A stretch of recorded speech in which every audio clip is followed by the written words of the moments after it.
To be successful in cracking passwords, you have to use the right dictionary. The dictionary should contain words in different languages, celebrity names, the name of football teams, and so on. OpenWall.com, the official website of John the Ripper, provides you a huge word list collection. It includes word lists for more than 20 human languages and lists of common passwords. Unfortunately, it's not free.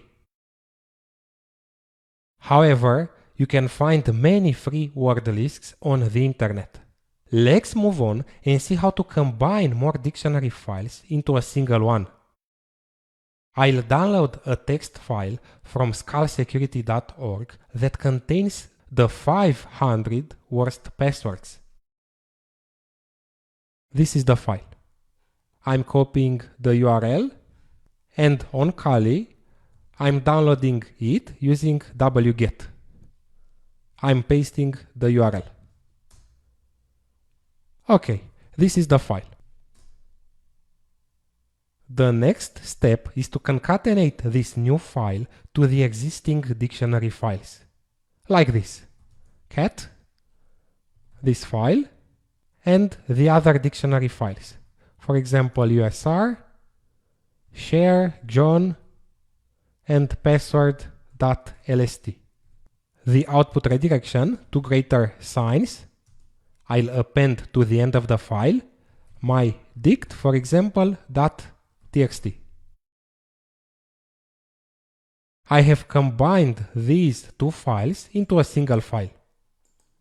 Maybe there are duplicate words and I want to remove them so that I have only unique words. And I'll do John -- word list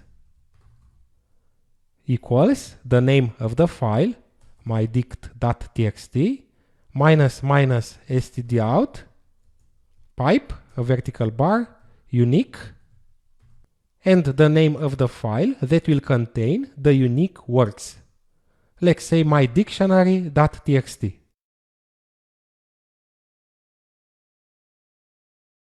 Perfect.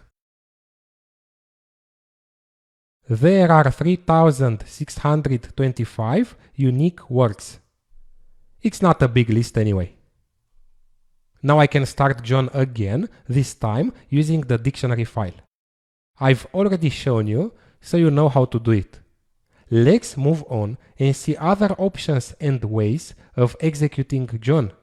If you want to load only accounts with a valid shell or with specific shell, you use -- shell option, like this.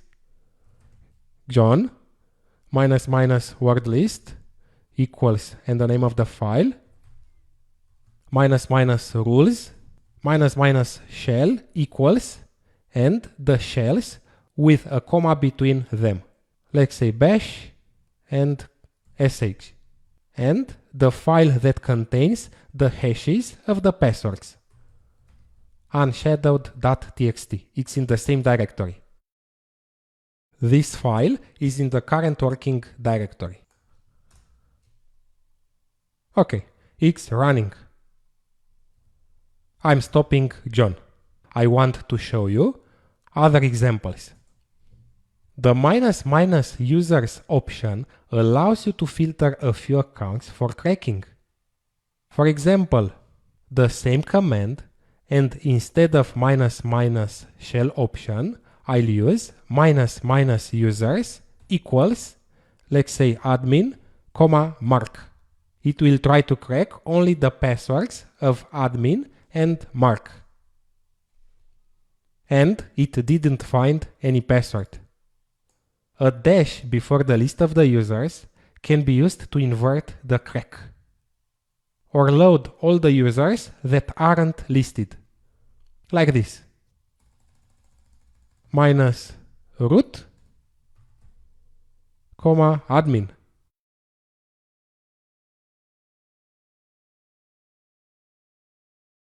I have aborted the session. The most powerful cracking mode in John is called incremental. Let's start it.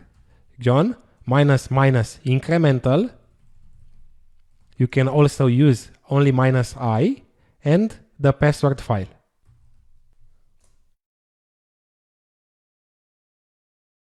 This will use the default incremental mode parameters, which are defined in the configuration files section named incremental.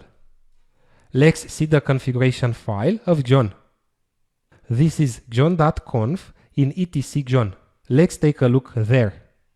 I'm opening the file for viewing using less etc john.conf.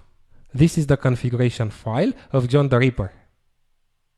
And we see here many options regarding the way John works. I'm searching for incremental starting in an uppercase I letter using slash and the word I'm searching for, incremental. And I'm pressing on N many times to see the next occurrences. And this is the section, incremental : ASCII. The session that's running, this session, it uses all ASCII chars and tries passwords with a maximum length of 13 characters by combining all characters in all possible ways. This will take a lot of time, probably more than you are willing to wait. At this moment, after a few minutes of executing, John is searching only for passwords that have 5 characters, and till 13 there is a long way ahead.